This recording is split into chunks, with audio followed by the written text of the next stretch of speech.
Hey, and welcome to another episode of Lorekeeper, the series where we dive into the histories of both the Ether and Dark Ether storylines.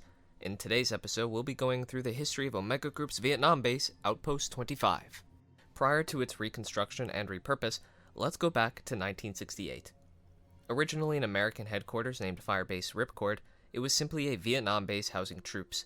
Two of these troops were Russell Adler and Lawrence Sims, who uncovered evidence of Agent Perseus' existence after his disappearance 20 years prior.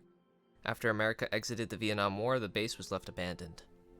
Until November 8th of 1983, a week after Omega Group reactivated the particle accelerator in Morasko, Poland, Chairman Shebrakov and Chairman Pham Van Dong came to an agreement ultimately allowing Omega Group to reside in Vietnam and construct a research facility just outside the district capital, Khe Sanh.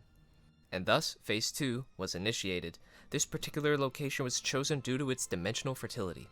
Peck feels confident in his ability of being able to manually open a rift to the Dark Ether as opposed to having to wait for an outbreak to occur. Construction for the base would follow immediately. In the new year, with the base seemingly complete, Dr. Peck and Dr. Dmitry Kukle performed their 30-second test on their Omega portal chamber. Against Kukle's wishes, Peck pushes the machine past its limits, and to Kukle's surprise, it works. They've manually opened their own dimensional rift. Eat your heart out, Dr. Vogel. We'll see who history remembers. It wasn't long after this reconnection to the Dark Ether that strange occurrences began happening around the base. Whether it's a brand new species of locust being discovered, seemingly infected with Ethereum, or a series of attempted desertions. Upon their capture, each one told the same story. A voice was calling out to them from within the jungle. To prevent any further escape attempts, landmines were placed outside of the south end section of the base. Anyway, having spent several months researching Ethereum's energy properties, Peck believes he is truly understanding its capabilities. He believes it could surpass plutonium's usages, and even provide power for their entire base, as well as all future bases. The success of their Ethereum mining operations, where they send Omega soldiers into the Dark Ether to harvest Ethereum crystals, has provided them with tremendous amounts of Ethereum, giving them an even bigger lead in the arms race against Requiem. However, many of their Ethernauts don't return, becoming lost souls or something else entirely. And those who do return suffer overexposure to the Dark Ether, spouting nonsense or inconsistent tales. Per request of Dr. Kukle, Peck begins devising a truth serum and memory transference device. With too many of their own losses, Kravchenko requests more volunteers, which is accepted. In addition to their Spetsnaz operators, their Ethernauts will now also consist of the local population and prisoners and enemies of the state to both the Soviet Union and Vietnam. Now, with more units being sent into the Dark Ether, they need further forms of protection. Luckily for them, Dr. Kukle develops the Krasny Soldat suit of armor, designed to protect Ethernauts during their harvests. However, Dr. Peck steals credit for the invention. To further assist with transportation of personnel, Ethernauts, and materials, a teleporter device is constructed in the nearby village and in Outpost 25. Weeks of tests go by with several unfortunate incidents, but on May 19th, Private Pashkov becomes the first individual to suffer 0 incidents upon teleportation. Along with this breakthrough, the Ethernauts' harvests have yielded tremendous results, bringing their Ethereum collecting up to a near 240%. After months of ridicule and mockery from Dr. Peck, as well as designs stolen, Dr. Kukle spends a lonely night by himself, drinking his woes away. His most recent creation, the Reaktorny Avtomat Izluchatel Kukle 84, or Ray-K 84, was dubbed a child's toy by Dr. Peck, but it was Omega's very own wonder weapon.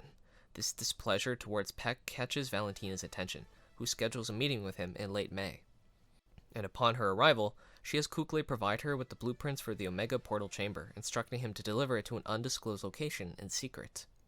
Another oddity occurs in the facility, this time with the ever-so-popular Sergeant Smimov. Guys, is that an R or an M? Can someone help me out? For now, I'm just going to call him Smimov, alright? Anyway, the ever-so-popular Sergeant Smimov is caught climbing the radio dish in the early dawn, apparently trying to relay a happy birthday message to his daughter, and upon investigation, his strange behavior checks out.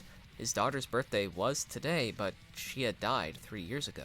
Inspecting Smimov more closely, they find traces of Ethereum in his blood, deducing his delusion as nothing more than overexposure to the element.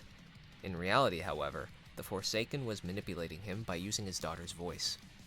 And not long after, a new creature, currently dubbed Specimen K7-1924, exits through the Omega portal chamber.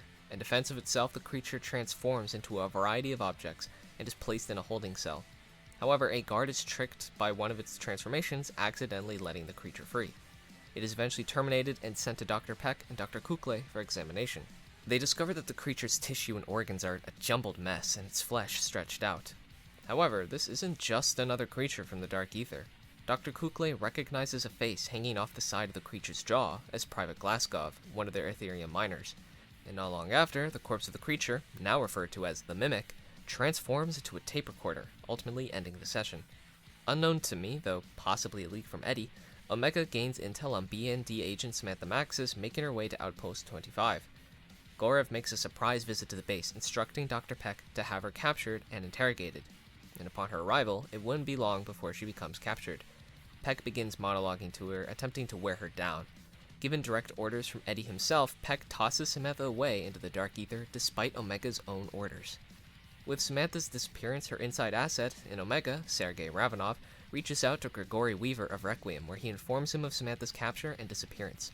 Weaver assembles the strike team and sends them to Outpost 25 on June 15th.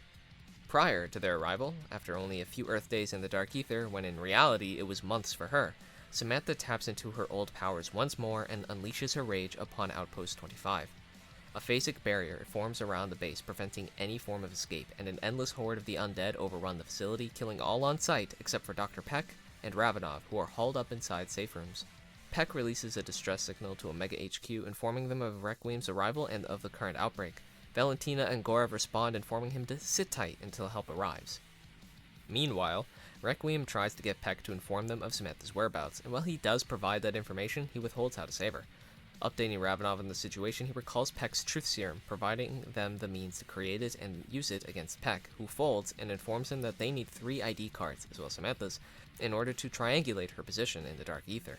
But when the rescue didn't go quite as planned, Peck's own stubbornness, Requiem uses the satellite at the base, along with one of their own for Operation Threshold, and manually grabs Samantha out from the Dark Ether. Upon her rescue, the base begins to crumble in on itself. Ravenov escorts Samantha and the team out of the chaos, but are cut off from an Orda. Samantha and Ravenov stay within the vehicle while the strike team fends off and defeats the massive creature.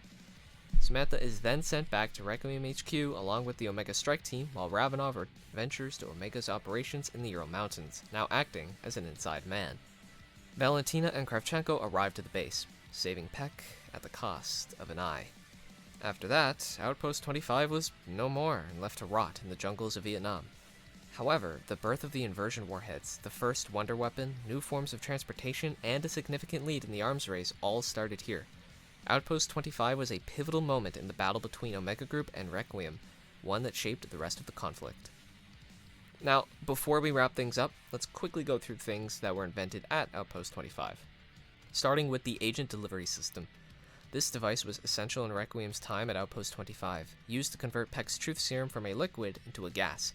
Those who are affected by the serum enter a hallucinogenic state. The Essence Trap. This device was used to recover memories from fallen Ethernauts, or those who had the unfortunate fate of transforming into a zombie, or mimic, or any other creature from the Dark Ether. The Essence Trap, when it has a subject contained, is placed inside of a memory transference station, where it downloads and plays the acquired memories. The Ether Meter. It's basically a metal detector but for Ethereum crystals. This device assisted Ethernauts in their mining operations. Ray K-84.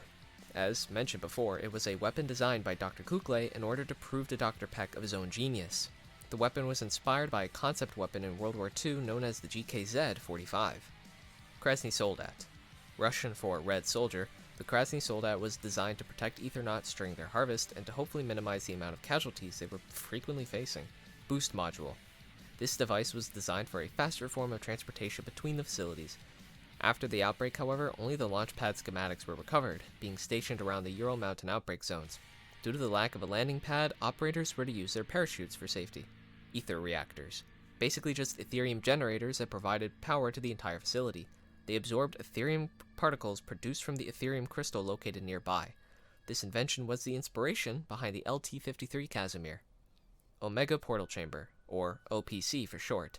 It's where Dr. Peck and Dr. Kukle opened their own dimensional rift, intentionally, unlike Project Endstation. And finally, the Teleporter. The name says it all, but do me a favor if you plan to use the thing. Don't be like Private Gusev, okay? And that is all there is on Outpost 25. Thank you for watching. I'll see you in the next one. Bye bye.